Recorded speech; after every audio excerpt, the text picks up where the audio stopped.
The sages tell us that there are 70 interpretations to biblical literature. 70. Everybody brings to the Tanakh, to the Torah, to the Holy Scripture, different words, different approaches. Everybody for his or her own level. And so when the sages told us, Ayin Ponim La Torah, there are 70 levels, they meant that whereas a child can see the Torah one way, or the Tanakh one way, we, on a deeper level, can see it another way. This is a study of Koheles. And I'm using the Ashkenazi pronunciation, and sometimes I'll slip into Sfardit, say Kohelet, depending upon my mood. But Kohelet is another name for Shlomo HaMelech, King Solomon. The book in classic biblical literature is called Ecclesiastes. Koheles talks about the vanity and foolishness of this world. It is read on the Sabbath of Sukkot, of Sukkot, the time of the harvest. We come together and we read about the foolishness of the material world just when we're stocked with materialism.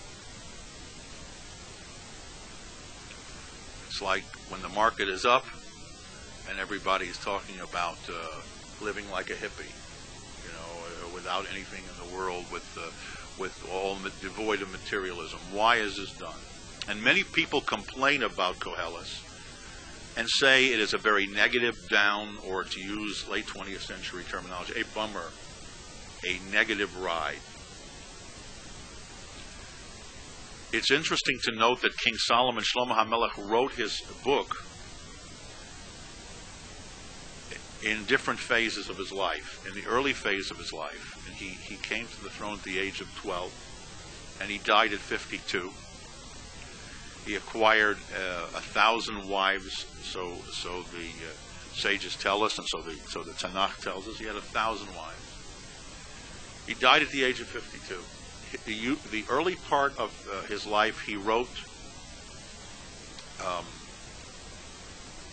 Shir Hashirim, the Song of Songs, which is a very sensual description of the love between Knesset Yisrael, the Jewish people, and God. Described in, there's no better word, described in sexual terms of a love between a man and a woman, sometimes rather graphic. However, as he's older, he writes Koheles. He says, after I've done all these things and tasted of all of life, so now I want to tell you that everything is foolish. Havel havolim, the famous words of Koheles. When anybody tells you about Ecclesiastes and they've studied the original, they say, oh, havel havolim, foolishness, foolishness. Hevel comes from, it means air. The Talmud tells us that the world only exists on Hevel Pihem Shel Tinoko Shel Beis Rabbah, on the air coming out of the mouths of children when they study the Torah at a young age. Hevel, it's air, it's foolish, it's without substance. That's what Koheles is telling us, and that's why people say it's a bummer, it's a negative ride. And it's not. Because on the level that we're going to study it, we're going to see that it's extremely deep. And it's not a level that everyone can handle, because it flies in the face of the five senses. The sages tell us that Shlomo HaMelech, King Solomon, who was the son of David, lost his kingdom for a while. And he went around the world knocking on doors saying, I am King Solomon, restore me to my throne. And a shade, a demon named Ashmedai, threw him off the throne, and he was begging. People say, you can't be King Solomon. At that time he realized that all glory is fleeting and that all wealth can disappear in a moment. It's very interesting that General George Patton was fond of quoting what happens to a Roman general when a Roman general would come to the Colosseum, bringing victory after being at wars, his chariot would ride through the Colosseum, and hundreds of thousands of people would be cheering him. His great moment, the equivalent of putting a football coach on the shoulders, to hail the conquering hero. And the Romans had a custom that Patton was fond of quoting, that while this was going on and the wild cheering was happening, a lowly slave would follow this conquering hero general, follow his chariot, and whisper into his ear, "Sic transit gloria mundi." It means all glory is fleeting. Arai in Hebrew, Zeitweilig in Yiddish, German, temporary. All glory is fleeting. Sic transit gloria mundi. When I first told that to one of my classes, and they heard Sic transit gloria mundi, they thought it meant that glory is looking for a ride on Monday. But that's not what Sic transit gloria mundi means. All glory is fleeting. But it's easy to remember the Latin that way. And this is what Lahavdil Koheles, King Solomon, discovered. That all glory is fleeting. All glory. And we could walk away with that and say, Havel Havolim, that all vanity of vanities, foolishness. What gain does a man have from all of the work he does under the sun? But on a Kabbalistic level, it's much more than that. On a Kabbalistic level, what Koheles is telling us, he is telling us the secret of existence. He is telling us, in the first two chapters, he is consumed with the concept of a time for this and a time for that, and time. What was will be, and what was made already will be made. And there's nothing new under the sun. Look, there is something that people will say is new, but it always existed. What does that mean? It always existed. It doesn't mean somebody beat him to the patent office. What do you mean la'olamim? Forever, it always existed. What is Koheles trying to tell us? Kabbalistically, in my opinion, Koheles is trying to tell us the secret of the time illusion, the time trap. That's what he's telling us. That we exist in a time trap. Now, you're going to walk out of this session and you're going to hear that Rabbi Spivak said that Koheles talks about the fact that time is an illusion in Ecclesiastes, and people are going to say, what? That's not the way I understood Koheles. Then how do you understand Koheles? Koheles is almost impossible to translate and understand on a normal religious track. Rashi, the commentary, does something unusual. To me, when I first studied it as a young man, Rashi starts with Koheles. He says, this is my premise, and every sentence he's going to say is going to only prove my premise. And you look at Rashi, and you look at the passages, and you say, are we reading the same book? But Rashi's midrashic, and Rashi took it his way, so we're going to take it our way. We're going to take it our way. What is that way? That way is that we live in a time trap. So I am already planting the seed in your minds right now. I am propagandizing you to my Weltanschauung, my philosophy on this particular thing. With the note, as Rabbi Sampson, my dean of my school, and when I went to high school, you say, you have to take note of the fact that my interpretation of Koheles, of Ecclesiastes, is not the normal interpretation. It's not the normal interpretation. Let us start. Divrei Koheles ben David, Melech Birushalayim. The words of Koheles, the son of David, the king of Jerusalem. Havel Havolim Amar Koheles. Vanity of vanities, foolishness of foolishness, air of air, however you want to translate it. Says Koheles. Havel Havolim Hakol Havel. Everything is foolish and empty. on 1174 in our book. Everything is empty.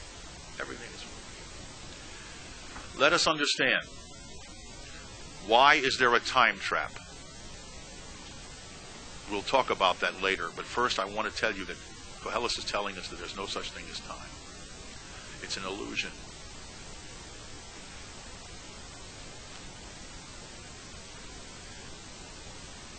Ma yisron la'adam. What gain does a man have? V'chol amalo sheyamol tachas hashomesh. What profit or gain does a man have for all the work that he does under the sun? The sages of the Talmud hint at the Kabbalistic concept when they said, Tachas Hashemesh ein yisron. There is no gain under the sun, but above the sun in heaven there is a gain. That is to say, that everything we experience, now he's talking on one level to the people, and they say, yeah, what, life is foolish. But to us, if we're going to look at it Kabbalistically, he's talking on a much deeper level. He is saying, this is all an illusion. You live in a world of illusion. You want to understand it on this level? Fine. You don't? Okay. Then he says, Dor holech v'dor ba. One generation goes and another comes in its place. V'ha'aretz la'olam omedes. And the world stands forever. This is my translation. Those of you looking at our Old English translation may see it a little bit different, but I'm skipping that. I'm doing my own translation correctly. One generation comes and another goes. One goes and another comes, and the world stands forever. So on a simple level, what Koheles is telling us is that, what's life? Why is this happening? Why does my grandfather live and die, and then his father, and then me, and then next generation, and the next generation? What is going on? On the simple level, he's saying life is foolish. What are we doing here? Why are we running? What he'll say later, what are we killing ourselves for on this particular level? Why? Just one generation after. I asked my father this question. Why? Why does one generation come in? My father liked to look at that, but he said, Ritzon HaKodesh Baruch Hu. He was on the Emunah Pshuta level. That's God's will, he said. The simple faith. God's will. I don't ask questions. I don't want to kricharayin. I don't want to crawl into this thing. I don't want to know. But there is another explanation. Dor holech v'dor ba. One generation comes and another goes. V'ha'aretz la'olam omedes, and the land stands forever. I see this as a take on the two basic arguments of the interpretation of history. There is a linear and a cyclical. The linearist, we discussed this once before, says that man is going, St. Augustine, the city of God, is going towards his utopia. Utopia was his city. The ultimate man is making more and more and more and more progress. And he points to all the progress. The cyclical says man is going nowhere. The linearist says, look at all the progress we've made in medicine and this and that. And the cyclical says, we all did it because we were killing each other, and we accidentally stumbled on penicillin during the war, and we accidentally stumbled on atomic power during the war. But we're not making any progress. We're not going anywhere. We're not bettering ourselves. I see Koheles as taking the cyclicalist point of view. I see Koheles saying, Dor holech v'dor ba. One generation goes and another comes into place, and we think we're making progress. No, but v'ha'aretz la'olam omedes. The land stands still. The world stays in its place. The world has made no progress. We're going nowhere. Now, a candy for anyone who can figure out who used this next passage. V'zorach hashemesh uvo hashemesh. The sun shines and the sun rises, and the sun goes down. V'el makomo sho'ef zoreach husham. And striving to reach its place, it rises again there. Do you know who used that passage? A fellow by the name of Ernest Hemingway in The Sun Also Rises. All right? You remember the theme of The Sun Also Rises? Many of us studied that in freshman English in college. What was Hemingway's theme? It was the end of World War I. There's this fellow by the name of Jake, I think it was his main character's name. He opens the book The Sun Also Rises with a quote from Gertrude Stein, who looked at the generation after World War I, our grandparents' generation, and said, you are all a lost generation. Because they just hung out. They were very much like Generation X, or you would call them. In other words, they weren't the generation of the 60s. They didn't have causes. They just hung out. And if you remember, the sun also rises. It's the monotony of it. The monotony of it. The monotony of it. Just over and over again. What did you do and where did you go? And it's just monotony. So Hemingway took this passage from the Bible of the Zorach HaShemesh, the sun also rises, and he was trying to show the sun rises and the sun goes, sets, and this and that, and life just goes on and on. But I interpreted, when I remember being a freshman in college and interpreting that statement to say the sun also rises, meaning yes, the sun goes down, but there's hope the sun comes up the next day. But the monotony, and Hemingway was part of this post-World War I generation, I believe, and he was part of it. And what happened? Hemingway was caught up in this. And at the end of his life, he had accomplished tremendous things in a literary scale. Obviously, Hemingway was Hemingway. The end of his life was in a garage with a rifle that he took and shot himself through the mouth, killed himself. The sun, right? What gain does a man have through all of his work under the sun? What purpose is it? You are all a lost generation, said Gertrude Stein. You're all lost. You have no purpose in life. You have no purpose, then why live? Why go through it? And that's the rap, the unfair rap on Koheles. It would seem that Hemingway looked in here and he said, look, everything is foolish and vanities, and the sun rises, the sun sets. And even if you want to interpret Hemingway as saying the sun also rises means that there's hope, that's not what he's trying to say. He's trying to say that this world is a time trap. I'm going to now explain to you what I think Hemingway was trying. Oh, Hemingway. Enough with him. What Koheles is trying to tell us. We talked about that one of the main principles of Kabbalah was that God originally was everything, and He was always there. There was no need for time. Maimonides, the Rambam, says that time does not. It was something that God invented. What do we need time for? Time is the movement of space, said Einstein or someone else. Time measures change. And if time measures change, suppose you have an existence that was always there that doesn't change. That there is no space. He is not nitfas b'merchavu b'zman, as they say in Hebrew. He's not trapped into space and time. Suppose space means you have your space and I have my space, and therefore that we are something called space. You are there and I am here. Seems obvious, but there's much more to it. But that's an illusion. God didn't exist in that. There was nothing outside of God. There wasn't God in a tree. There wasn't God in a black hole in the space. There was only God, and there was no need for time, because it's something that doesn't change, and something that is everything, and there's no space outside, doesn't need time, because there's no movement. God is there, whatever that means. Okay, and the Rambam Maimonides, that tries to explain this logically, winds up saying, "Ein lapeh lahomro v'ein laozen l'shomo." The mouth can't express it, and the ear can't really grasp it, what it's saying. So the depth of this thing, it reaches the point where he's saying that God existed without time. It's the basis of Kabbalah. There's no time. All of a sudden, because God's nature is that He wanted to create good and to do good, so what does He do? He creates vessels and fills them with Himself to give good. He wants to do good. That's the nature of God. Darko lahetiv. As much as we don't know, we do know that He wants to bestow good. So He created space at the center, because there was nothing outside of Himself. He withdrew. He went through tzimtzum.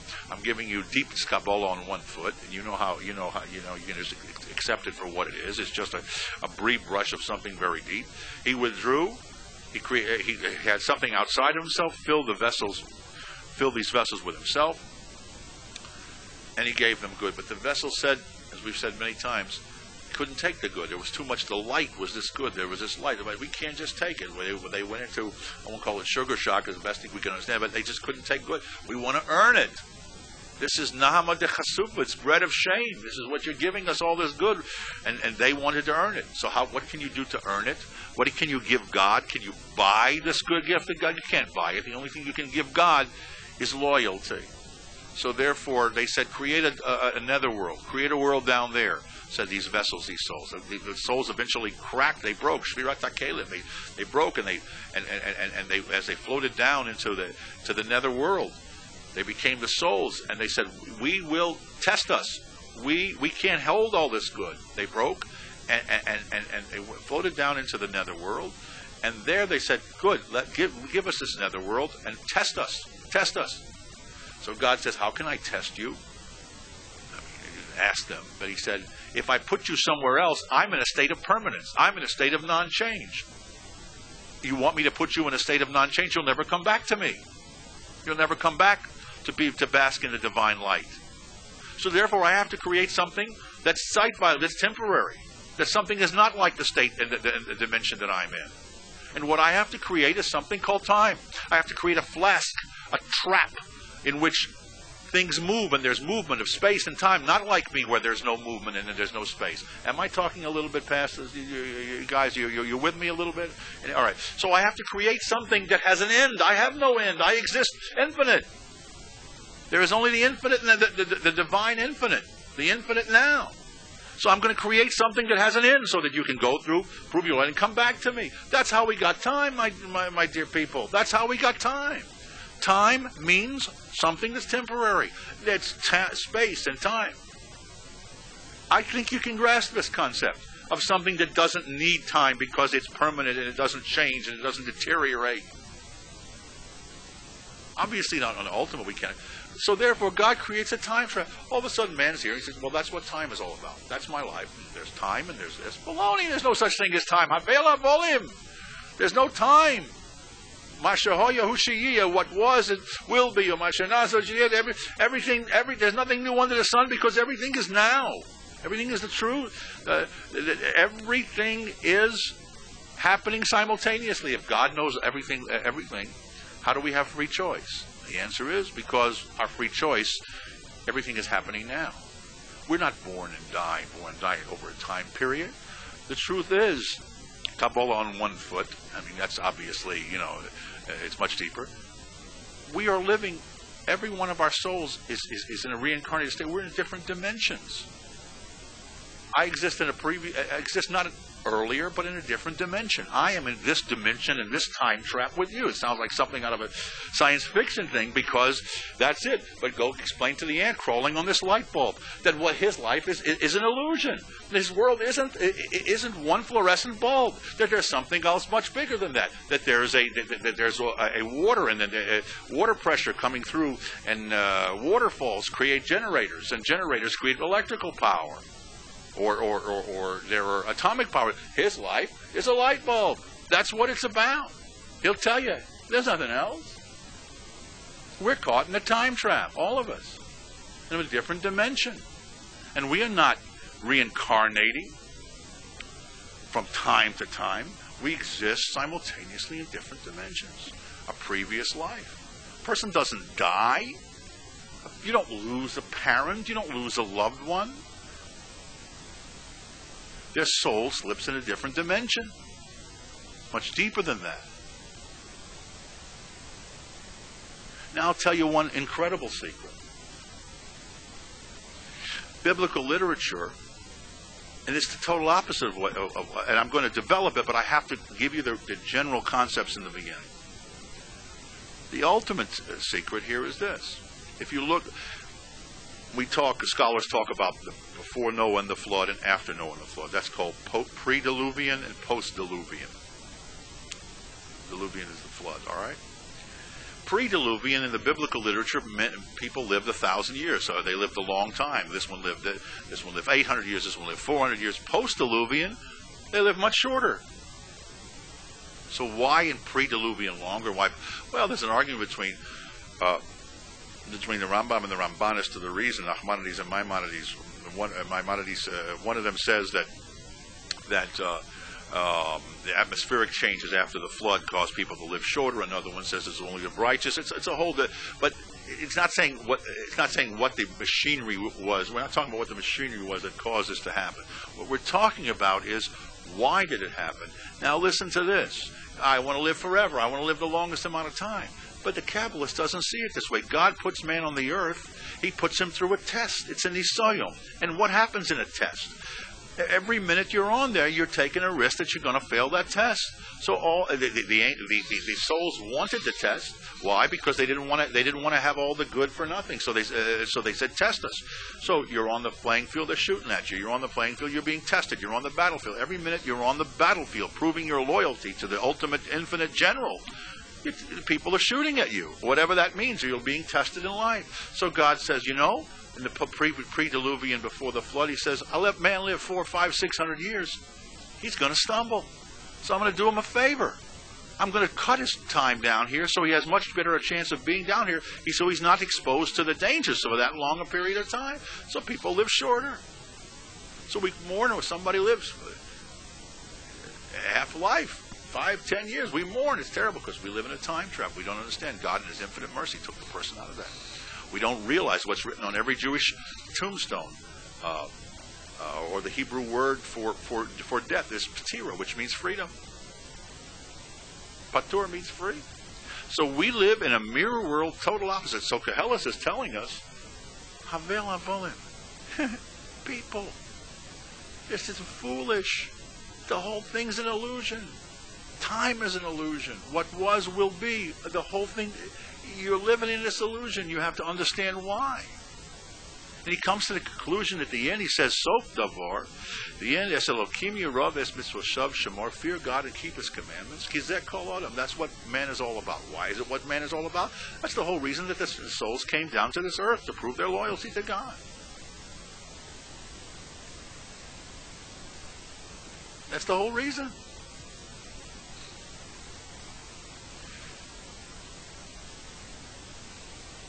The sun rises, the sun sets. Holech el Darom, it goes to the south. Sovev el Tzafon, it comes back to the north. Sovev Holech el Ruach, the wind goes round and around. The El Makomo Shav HaRuach.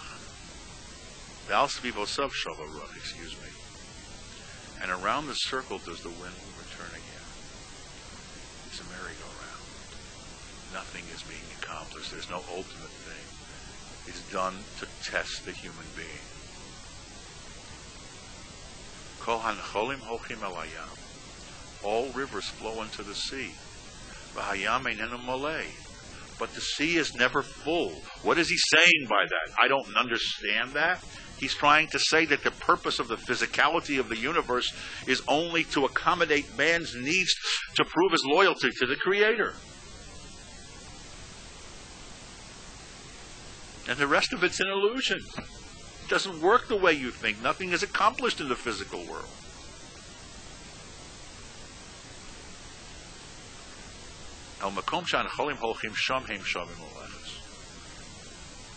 Unto the place where the rivers go, there they will continue to go, and it'll never be full. So nothing is accomplished. Kol hadvarim yegayim. All things weary themselves. Everything wears himself out. Lo yuchal ish ledaber. Man cannot learn to speak. Lo sisba ayin liros. The eye is never satisfied with seeing. Lo simole ozen mishmoa. And the ear cannot ever fully hear. You cannot understand this world. This world is an illusion. This world is an illusion. Mashehoya, you live in time and you think time is something that exists is really exists. You're living in an illusion, an absolute illusion.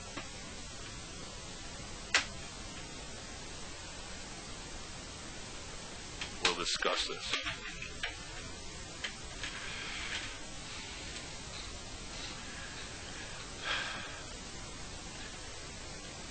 We pick up from Koheles Ecclesiastes, Pasuk test, passage number 9. Mashahaya hu sheyiyeh. That was is that which will be. Umasha na'asa, and that which was made, hu sheyoseh, it will be made. V'ein kol chodosh tachas hashamesh. There is nothing new under the sun. That's where the expression comes from, dear friends, from Koheles. There ain't nothing new under the sun. So on a simple level, it means you think there's nothing new. Okay. So then let me ask you something. All right, let's go to the next sentence for a moment. Yesh davar sheyoma reizeh chodashu. There is something people say, look, it's new. Kvar hayoli olamim. It always existed in olden times. Asher haya milfanenu, before us. Now, come on, give me a break. Does that mean that the Egyptians had jet planes? Does that mean that what they had, we had? They had everything that we had. Did they have TV? Did they have satellites? Is that what he's trying to tell us? Something is new. It always was. He's trying to tell us that there is no past and there's no future. Mashahoya Hushayi, it's all the same. Koheles means from the word kohol, kehilas. If you see it on a synagogue, kehila, which means a congregation. It means he's bringing it all together. He's taking the past and the future and bringing it to what I call the infinite now. It seems like contradictory, but the infinite now. That's what the truth is. There is an infinite now. What was will be. Like he's trying to say your eyes can't see. What do you mean? The ear can't understand it. The eyes can't see it. And he's saying, because when you tell a person what was will be, what was made will be made. What are you talking about, man? What are you talking about, man? What was will be.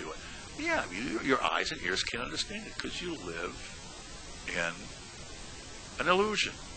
Now again, I repeat for the umpteenth time, this is a Kabbalistic look at this.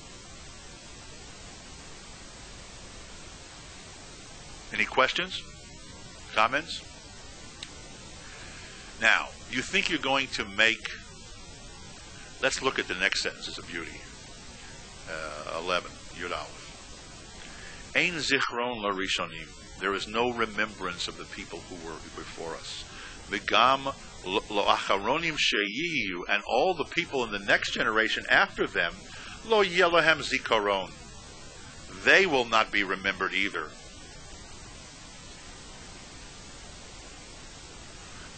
Im sheyu lacharona, with those who will even be still after them.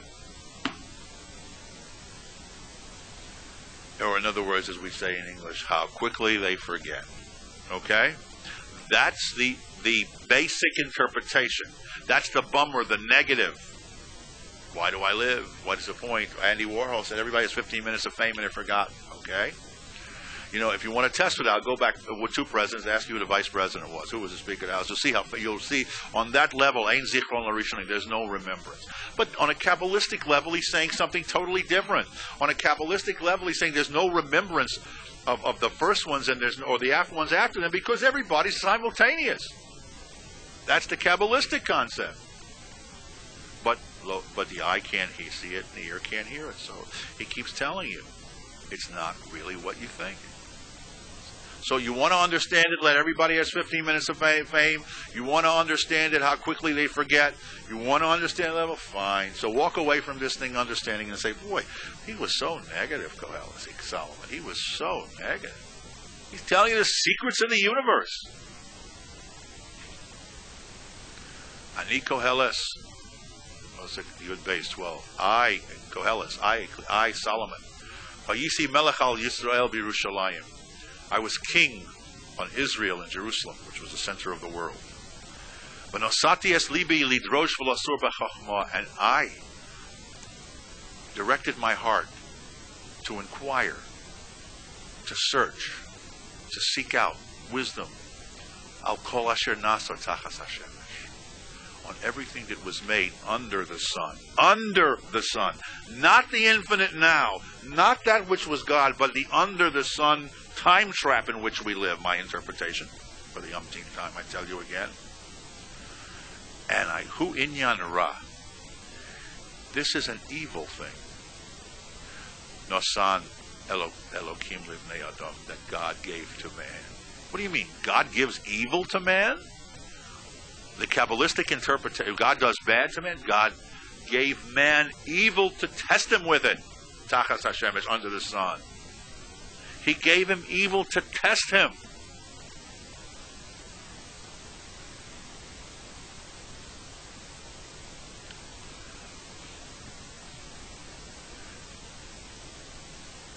He should be la'anosba, to be vexed with it, to struggle with it, to be tortured with it. I saw everything that was done under the sun. Everything is empty, vanity, and torture of the spirit. Mu'uvas lo yuchal liskom. That which is twisted cannot be fixed. V'chisron lo yuchal lehimanos. And that which is lacking cannot be filled up.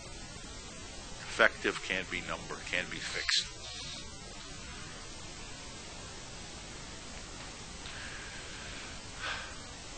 Well, obviously, if you translate this, you're going to look at this and you're going to say, well, where is hope? This is bummer. This is bummer number one, right? If you're stuck, man, you're finished. So to look at this as a religious person, you are repelled from it, right? Where is hope? Go to Hemingway's garage, God forbid, and pick up his rifle. What does it mean? I'm asking you. This is not, I am the Lord your God who brought you out of the land of Egypt. Hero is the Lord our God. Lord. This is negative stuff. The answer is, under the sun, my interpretation again, in this incarnation, you have to be reincarnated. You can't fix it sometimes. Under the sun, you have to be reincarnated. Truth is different dimension. Truth is happening at the same time. So what do I mean reincarnated? Well, my mind can't figure that out. But I'm saying this dimension you didn't do it. You got to do it in another dimension. That's my interpretation. Because why would the sages give us this to read? They put this in our Bible, for goodness sakes. And what are they trying to do? Depress us? People say it's so depressing. Would I come to the synagogue to hear this? The Talmud talks about other explanations about certain things that you do or certain people that things happen. Certain actions cause you can't undo them. But I don't want to go into all of that right now because this is for public and this is seen in the media, so I don't want to talk about some of these things. I said to myself, says Koheles, I have gathered a lot of knowledge. Right? And you have to remember where he was. Solomon was in Israel, which Israel was the middle of the bridge between Africa and Asia, the different cultures, all the different wisdoms of the world they passed through in trade. I said to myself, I grew and I added on wisdom. I'll call Asher Hoya Lefonai in Jerusalem, everything that was there but me in Jerusalem. Belibi Ra'o Harbe Chochma Bodas, and my heart saw much wisdom and knowledge. But Nali Bilodas Chochma, and I gave over my heart to know, to 17, to know wisdom. Vidas Holilus Vesichlos, and to know idiocy, madness, and folly. Holilus means, like wild, just Mardi Gras kind of things, pardon the expression, right? I wanted to understand people. In other words, some people were serious, and other people were wild and crazy. I wanted to understand both. Vesichlos is the Yodati Shegamsu Rayan Ruach. But I also understood that this is a torture of the spirit to try to understand these things. Kibaro, and then my favorite, and my favorite passage. Kibaro in 18. Kibaro Chochma. The more wisdom you know, Rov Kash, the angrier you get. The Yosef Das, he who acquires knowledge, Yosef Machov, he increases his pay. You increase your knowledge, you increase your pay. Or in other words, ignorance is bliss. I don't want to know about what's going on in Washington. I want to know, do I have a new this or a new that? Or how much are my stocks worth? I don't want to know what's happening. I don't want to be bothered with what's happening. Let the record show. Let the record show that in 1999, on a certain day, when people were dying in Kosovo, and there was mass murder in Kosovo, when Russian scientists were selling nuclear secrets to Iraq and Iran, when half the world was going to bed, or a good percentage of the world was going to bed hungry, and disease was rampant in certain parts of Africa, when there was so much sorrow and pain in the world, on a certain night in January of 1999, the lead story on NBC News, which took up 7 minutes of a 22-minute newscast, the lead story was Michael Jordan retires from basketball.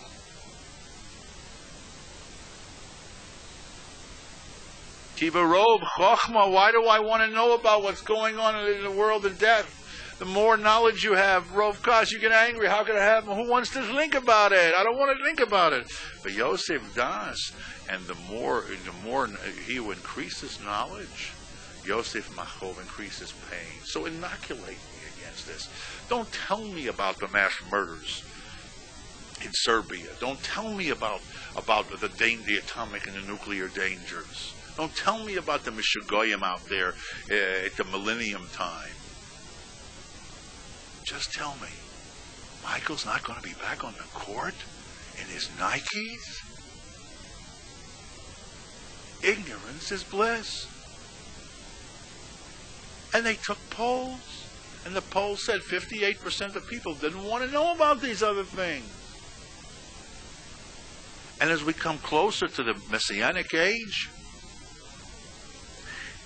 God is, I won't say he has a sense of humor, but what he's doing as the world comes closer to the ultimate age of the Messianic age, he's playing with us. Yoshev Bashamayim Yitzchak, he who dwells in the heavens, he will rejoice or be happy or toy with us.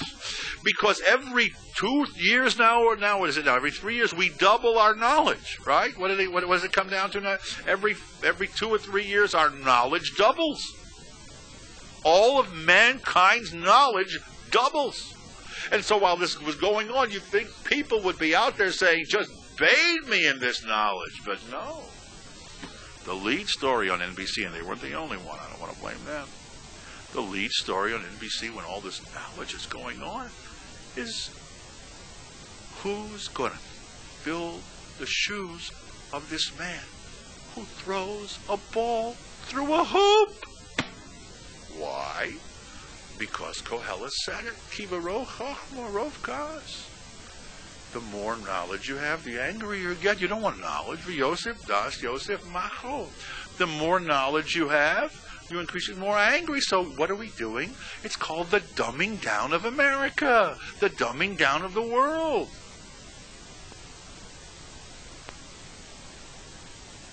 Somebody went through Europe in the summertime and came back and told me there is no European culture anymore. Everything is American, raw music and styles and this and that. The dumbing down. We don't want to know. And what's happening? That's the concept of zela umazeh. As knowledge increases, dumbing down increases. We double and triple our knowledge, and people don't want to know. The more we know, the less people want to know. Did you hear what I said? The more we know, the less people want to know.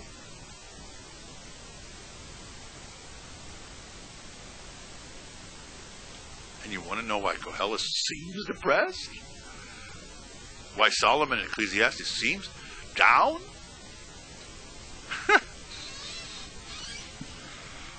God has has a sense of humor. He gives man the ability to do incredible things, and man just wants to sit in front of the TV set.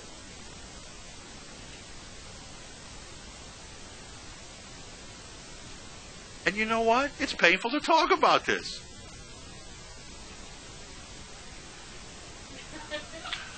And I don't want to date this particular tape. I don't know how to take that. but you chose me over the State of the Union. But the same day that they're hanging a guy in the morning, they're cheering him at night. God has a sense of humor. They're applauding him. Isn't that amazing? As a matter of fact, let me talk about this one. The more knowledge you have, the more pain you have. Let me go back to Michael Jordan. Michael Jordan himself. And, years later when people see this tape, they're going to, Koheles says, I don't remember Michael Jordan. Because there's no memory of the first people. Michael Jordan himself said, I'm embarrassed that in my town, where they're making this whole big deal, I'm the lead news story, and a policeman was killed that day, and he comes second or third. I'm embarrassed. Can you imagine? Can you imagine? That's what's happening.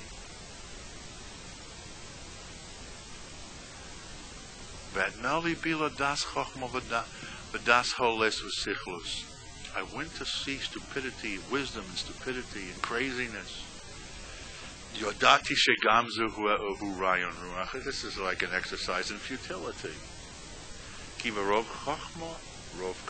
The more you know, the more angrier you get. Yosef Das, you increases knowledge, increases Yosef Machom, increases pain. Now, in chapter 2, Solomon says, Omarti ani belibi, I said in my heart, L'chono anascho besimcho. I'm going to live it up, man. I will have a taste of joy. A taste is the way they translate it. I will pour joy. I will anoint myself in joy. I'll just pour it all over me. I'm going to investigate this, all right? I'm going to investigate. If what I just said before, that the more knowledge you have, more pain you have, so maybe it doesn't pay to have pain. Maybe I'll just live it up. It's very interesting. The Epicurean concept in most people's mind is eat, drink, and be merry, for tomorrow we die. In other words, the heck with it. Who cares? This is a passage in Isaiah. In Isaiah it says, Achol v'shaso ki mochar namus. Eat and drink, for tomorrow we die. So,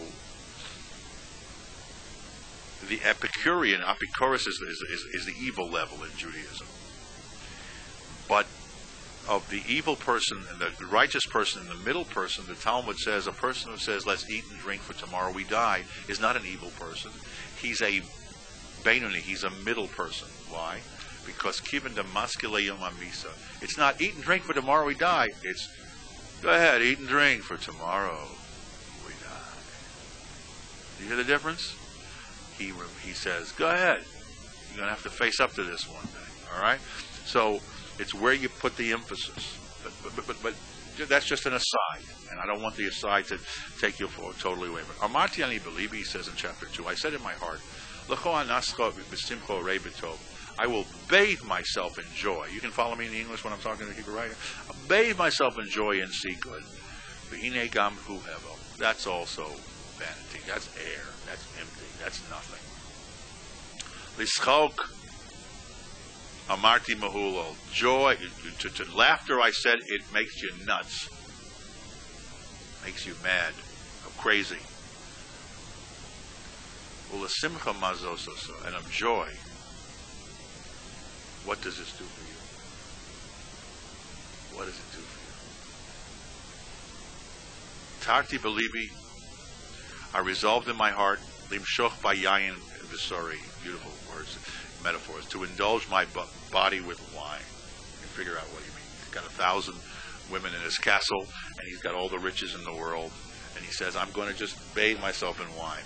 V'libi noeg b'chochma v'lechos v'sichus, while my heart guided itself with wisdom to lay fast hold of folly. In other words, I'm living it up, but at the same time, I'm a spectator to seeing what's going on here. In other words, I'm having a ball, but I'm watching what I'm doing. I'm taking note of it. All right? Tarti belibi limshoch bayayin v'sori belibi noeg b'choch v'lechos v'sichlus, and my heart held on with wisdom and to grab hold of this stupidity. Ad asher eret, until I will see. Eizeh tov livnei adam asher yasu tachas hashamayim mispar yemei chayehem. Till I might say, what is it that's good for the sons of man, which they should do under the heavens during the number of the days of their life? What's the best thing?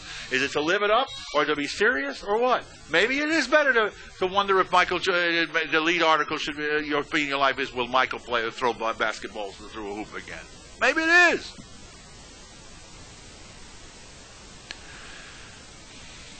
Yigdalti masoi. I stepped up my works, I made them greater. Banisili botim, I built houses. Natati li kramim, I planted vineyards. In other words, I did it all, man. Right? Sounds like Lahavdil, Frank Sinatra's I've lived the life is full. In other words, he did the whole thing, right? No comparison between Sinatra and Koheles, but the idea is, you understand what I'm trying to say? The idea is that he lived it up. Asisi li ganos upardesim. I made myself gardens and orchards, but not tati bohem eitz kol peri, and I planted all kinds of. In other words, he lived up what in his times was considered a physical living up. Asisi li brechos mayim, I made myself water sources, pools. By the way, the word bracha doesn't mean blessing. It comes from the word brecha, pool. Baruch atah means you're the source. We talked about this. All right. There's the word brechos mayim. Asisi li brechos mayim, I made myself. You're able to follow on the English when I'm doing it in Hebrew. I'm on 6. All right. I made myself pools of water. Lahashkos mehem yard sameach eitzim, to water the forest overgrown with trees. Konisi avodim mishpachos. I bought myself slaves and male slaves and women slaves. Ubnei bayis hoyoli, and I had like those many children born to me. I had all flocks of cattle, possessions of cattle and flocks. All that had been before me in Jerusalem. I had all the money, man. I had it. I gathered all this gold and silver, and the choice treasures of kings and all of the provinces.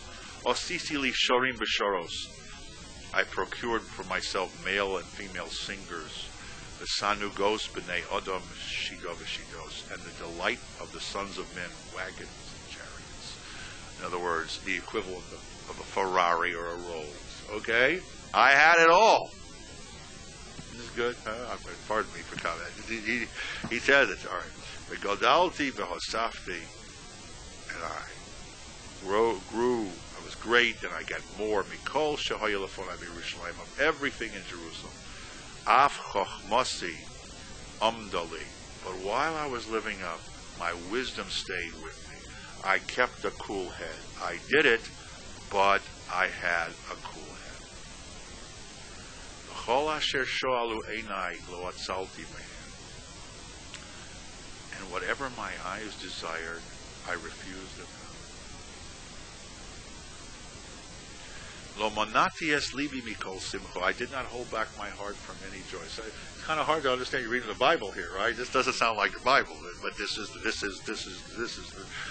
I did not hold back my heart from any joy. Ki libi sameach bechol amoli. For my heart was rejoiced with all my work. V'zeh haya schor chelki mikol amoli. And this was my portion from my toil. I was enjoying it, but I was still had the presence of mind to see, what is this? Okay, what is it about?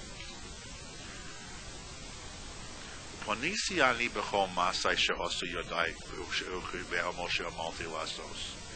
But when I turned myself to look at all my works that my hands had wrought, and the toil and the work that I had worked to accomplish, v'hinei hakol hevel urus ruach, v'ein yisron tachas hashemesh. Behold, all was vanity and torture of the spirit, and there was no gain from it. I came up empty-handed. I didn't enjoy this joy, and I didn't understand what it was about. That's the way I get it. I enjoyed it, but it left me empty, and I didn't know what it was about. Because, my interpretation now, I was a finite, trying to understand the divine infinite plan, trying to understand the plan of the souls, trying to understand the time trap, trying to understand the dimensional concept, trying to understand why I was here. What is it all about?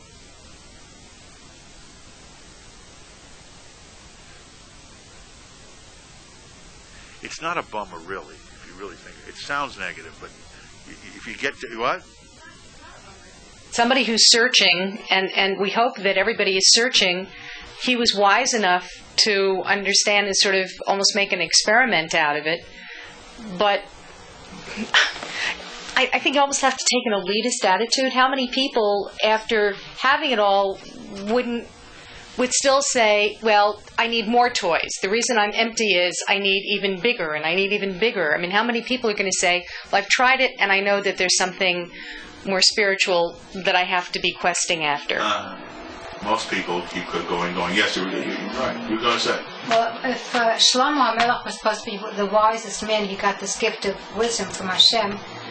I can't quite reconcile that with, indeed, his wanting to make this type of search and wanting to lead this kind of life and having, if it's really true, that 1,000 wives. I mean, he was like really exaggerating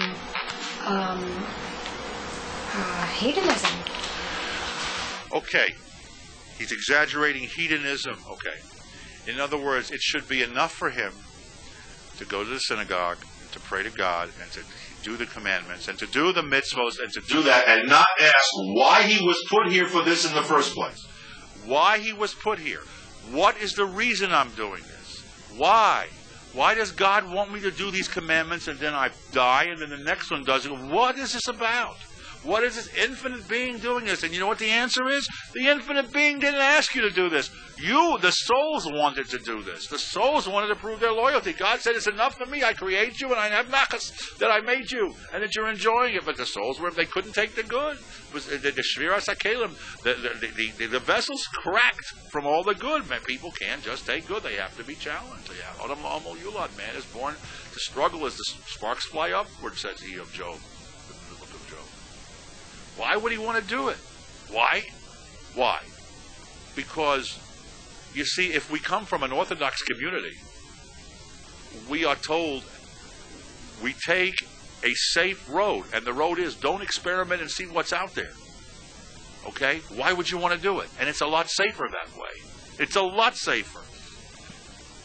King David said, test me. And along came Bathsheba. He asked God to test him.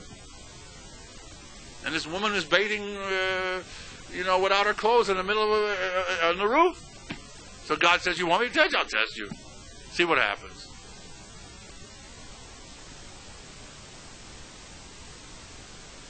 You don't understand why he wanted to do it. But I mean, he did it like above and beyond. Because there'll always be somebody that says, you think the material world is good? You don't know what the material world is. You live in your own little world. Man, I know what's good.